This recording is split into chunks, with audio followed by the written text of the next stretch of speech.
Well, there we go.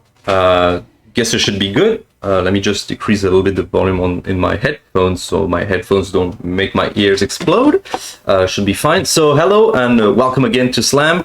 I'm gonna be playing some Sanvein. I say we, but it's me actually. But we'll have a good time hopefully. So what is Sanvein? Sanvein. Let me start the run and we'll talk about that.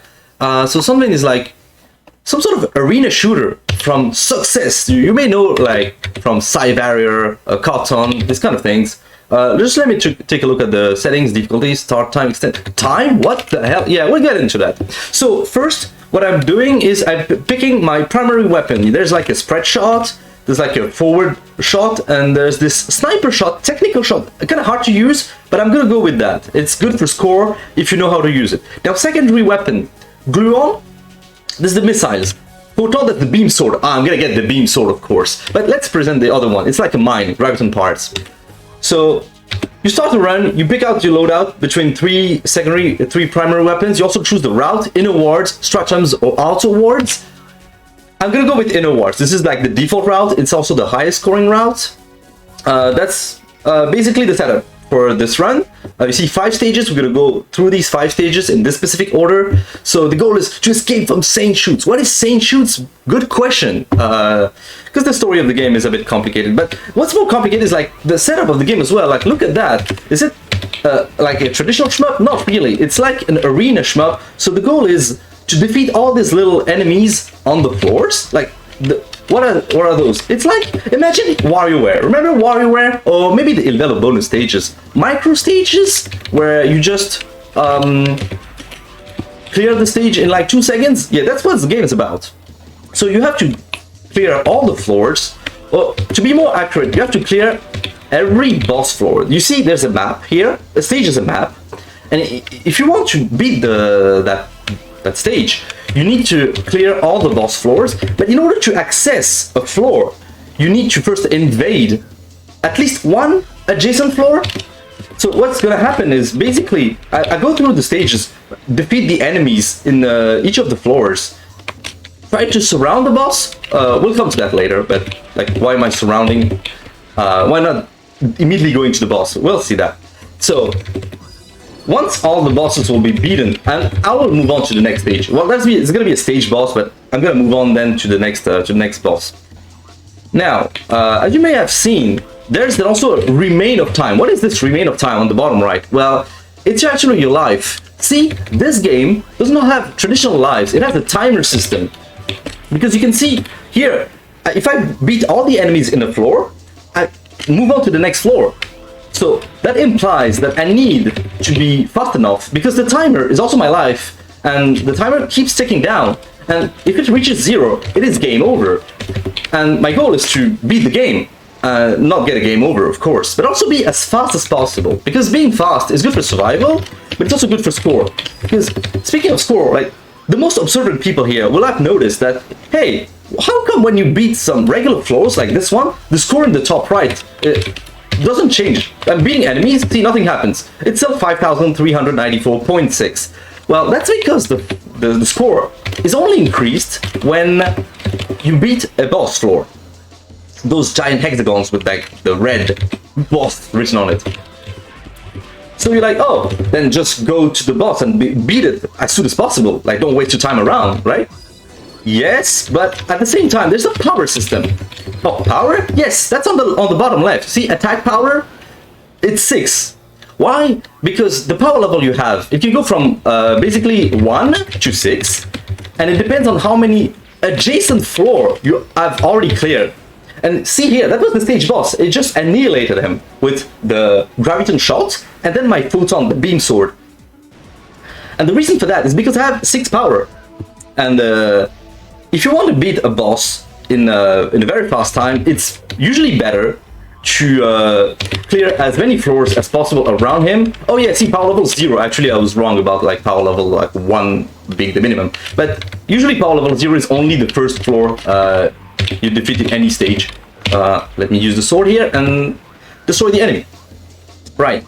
So there's another reason why you want to have a lot of power. It's because the scoring formula for the game is when you beat a boss, like any of those boss or the stage, the boss at the end of the stage, you get points based on like your remain of time multiplied by the power level you were at when you beat the boss. So you want to be at power level 6 as much as you can. Of course, some of the floor layout, and we'll see here, we'll see that here, will not let you get power level 6. And that's something you really can't do anything about it. Like the maps themselves, they're not randomly generated. There's no way to like change the layout of the maps here, the map I'm moving around here.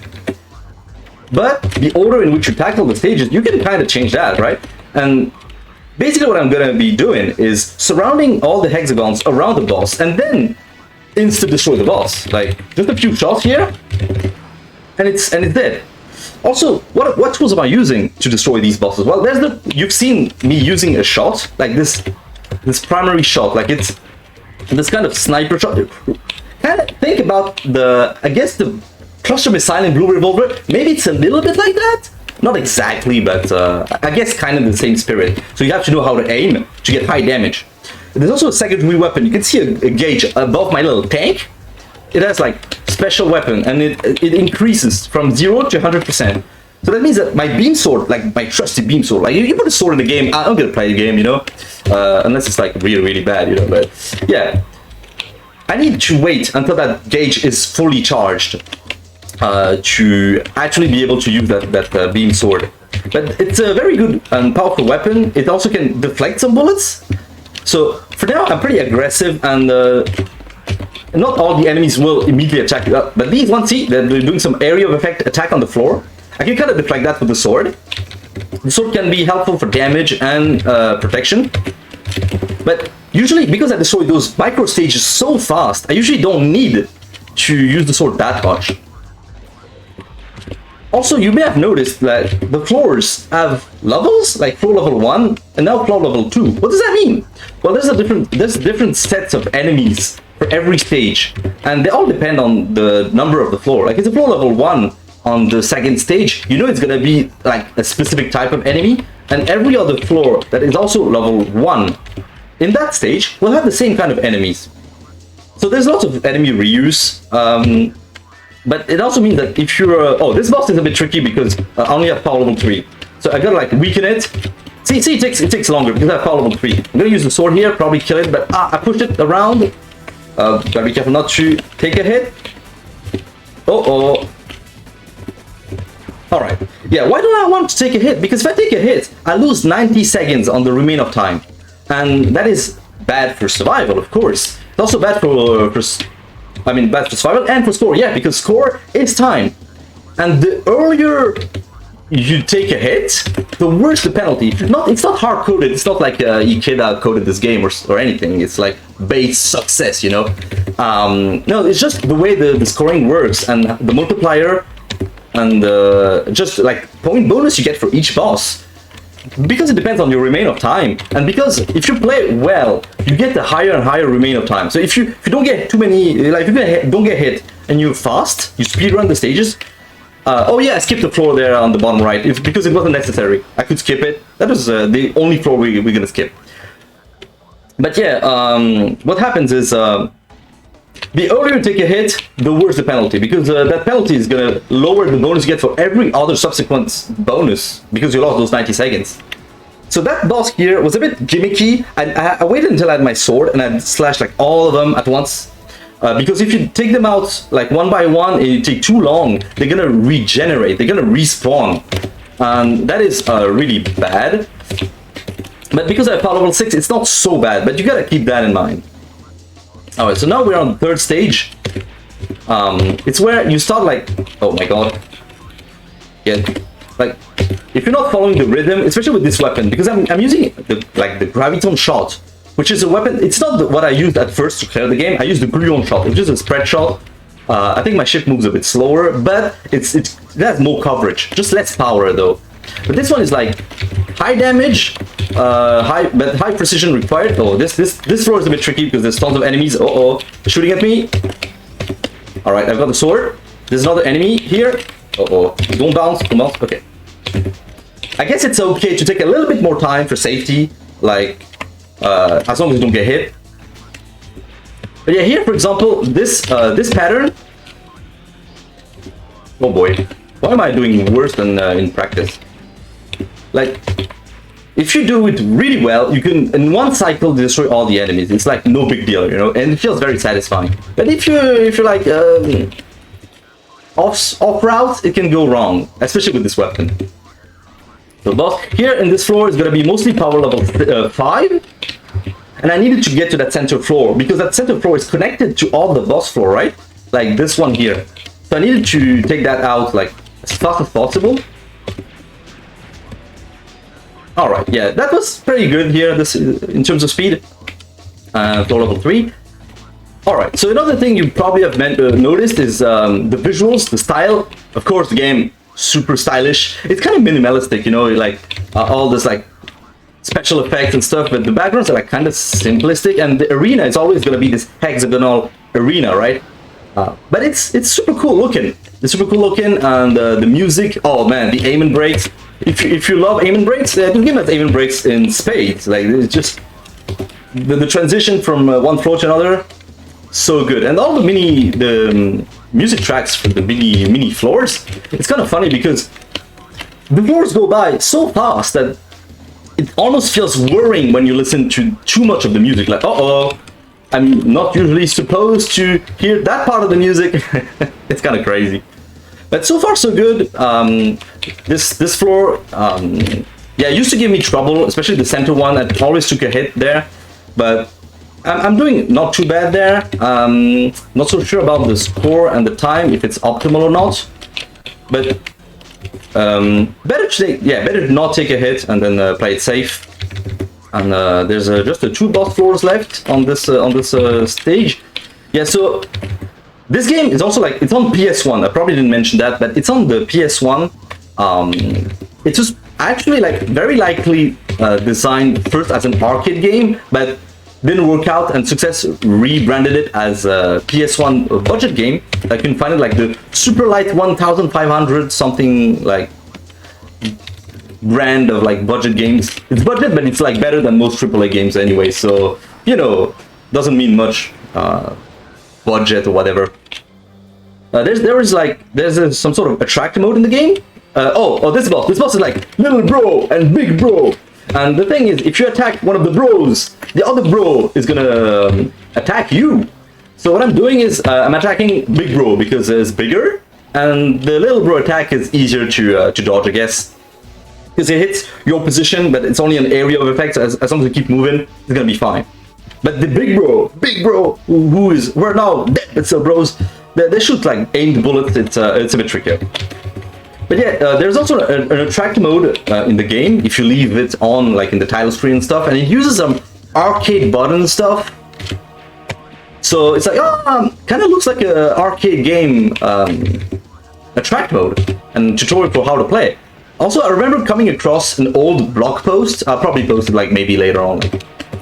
In the chat or something, but this enemy is kind of nasty, but I'm power level 3 for this one, so it's not too bad. Yeah, a blog post that mentioned some sort of location test for the game. Like there was a guy who was like, oh, there's this game and there's also side barrier on location test. He looks and he loved this game, and he was like, yeah, I'm gonna tell my friend. From what I remember, like the translation, machine translation probably said something like, yeah, he was excited to tell his friends like, yo, check out this game, like Sanvein is gonna come out and stuff, and it did not come out in the arcade, probably because Sally didn't do well at the load test or something. I don't know exactly why, but thankfully they did not scrap the game.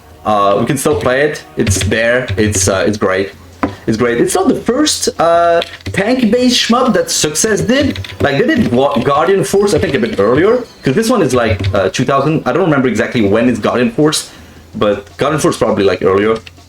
This one is a bit more like way more experimental, because you know you've got this arenas, you got the speed aspect, but remaining of time here is pretty high. I think I'm not yet in the 1000, but I can get to 1000 sometime soon, I guess. Maybe at the end of the stage. Yeah, 2, and then gotta be careful here because the spike ball. Okay, that was kind of slow. Usually the sword attack destroys it, but I pushed him away. So you gotta be careful sometimes if you're too aggressive, or if you're not aggressive enough, you're gonna push enemies where you don't want them to be. and they'll move away from your sword. Thankfully, that did not cost me a hit or something, so that is pretty good. Alright, this boss power level 5, so I'm gonna hold on a little bit before using the sword. Okay, alright, now should be good, yeah. Just a little subtlety sometimes between power level 5 and 6 and stuff, but if you have a route, like at first you're probably gonna experiment and stuff and like be completely lost. This game, when I first played it, it felt like really hard, like just you take hits, you don't know how the enemies are gonna behave, you lose time all the time, you do not have the good power level, you gotta make compromise, like, oh wait, I can only refill, yeah, because I did not mention that, how to refill time actually. You refill time when you beat a boss, but that's it.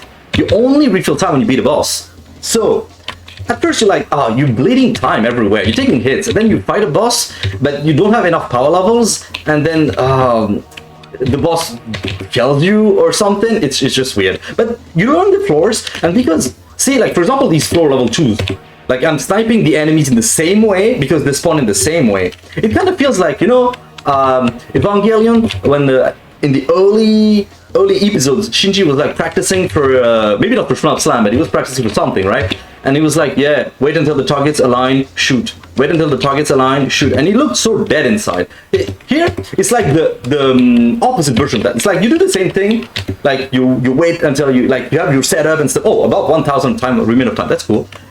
But it feels awesome. It feels like you're really strong and powerful, and you really master the game. And the game opens up a lot after you do that. You pick a good loadout as well, like one you're comfortable with. Uh-oh, gotta wait. Yeah, I have my sword, I can more comfortably attack it.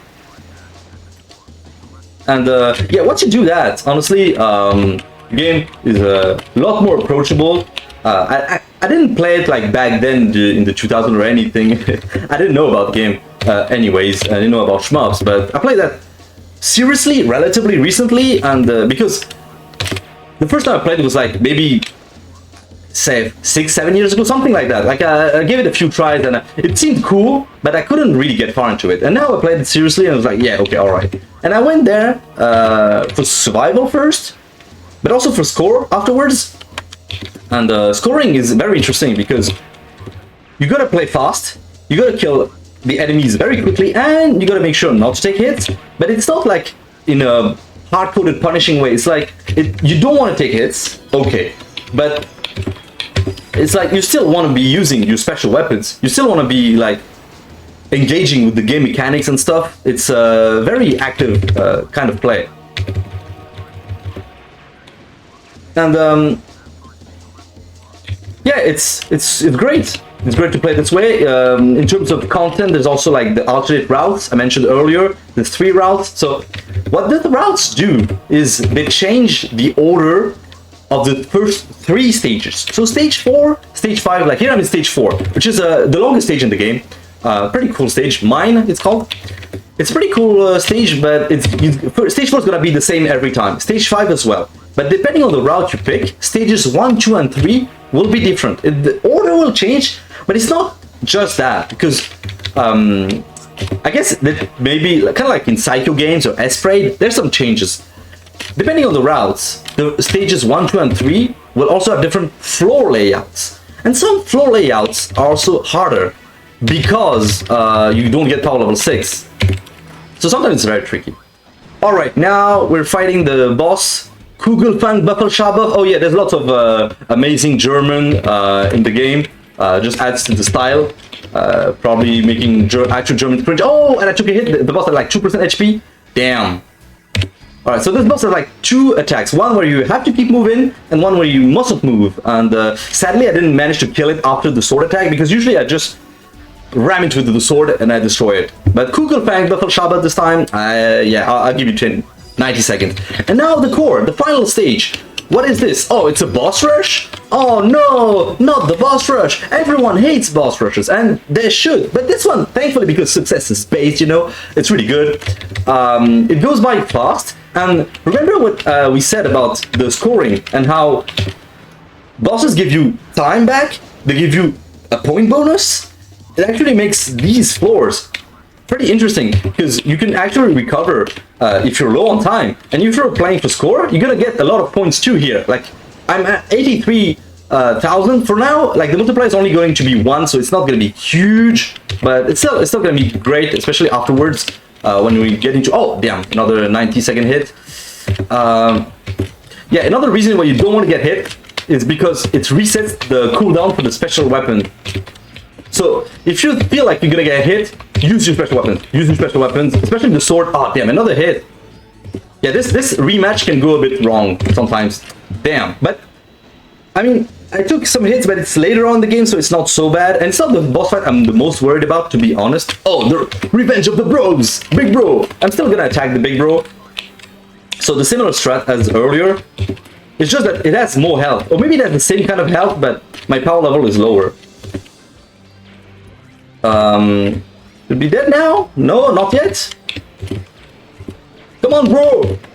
Ah, nice. But now we're gonna fight Shish Battle Shaber again. The monolith that split. That is a nasty boss fight. It can go like it's either it takes 2 seconds or it takes 2 hours. Oh, okay. I weakened all 3 of them.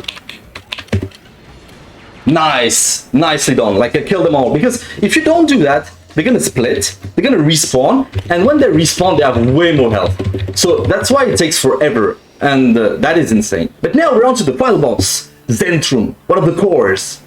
So maybe a good time to talk about the story, I guess, because there's some sort of utopia called Saint Shoots. We're trying to escape from it, and this is apparently one of the cores of the. Oh damn! Took a hit there as well. Yeah. This boss only attacks when you attack him, so you can play it safe. I guess for just optimize scoring, you really want to be aggressive on it and keep attacking him. Oh, nice, and time!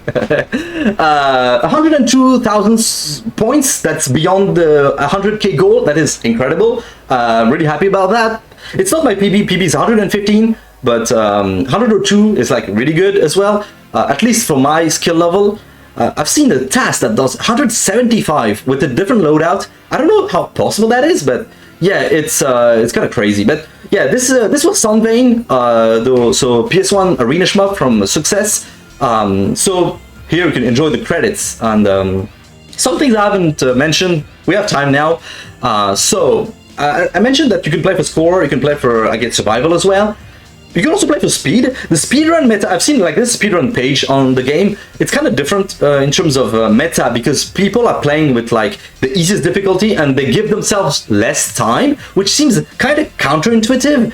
But apparently you get some power boosts if you're low on time. And because they don't care about score, they can beat like 2 or 3 floors that surround a boss floor, and then go speed kill that boss, because the difficulty is lower, the boss health is probably lower as well, and they get those power boosts because they're low on time. So it plays differently. You can beat the game in around 20 minutes if you play for score, like I just did. And but if you play for speedrun, I think the players also go for like 10-15 minutes run or something, like even shorter times. And now I can check the chat and stuff, because oh boy, yeah, that was a crazy run, crazy game, all about speed, like no time to breathe and stuff. So it's on PS1. I've been playing it on DuckStation. The game was actually released in Japan, as I mentioned, like the super light 1500 stuff, but it actually also was released in Europe and the US, and wow, apparently the European version as like hideous cover art, which is kind of surprising to me, but but yeah, this is one of the shmups that you can speedrun as well, and it's like kind of overlooked. I think it's kind of in between, like it's not like a pure shmup, but it's also like not a run and gun or something that, or a beat 'em up that has like a stronger community. So it's kind of like oh, you know what? Let's do Shmup Slam 5. Wait, is it 6 or it's Shmup Slam 6, right? I think it should be Shmup Slam 6. Yeah, alright, let's go. Shmup Slam 6. Usually do put my initials in there, but I'm like, yeah, alright, let's go. See, 115, this is my my PB. 102, yeah, the goal was 100,000, man. Those lower scores are kind of surprising, like, oh, wow. Not even in the millions, but yeah, the sequel gun thing. That is killing me. Oh, yeah, time to also, like, I think I can post that in the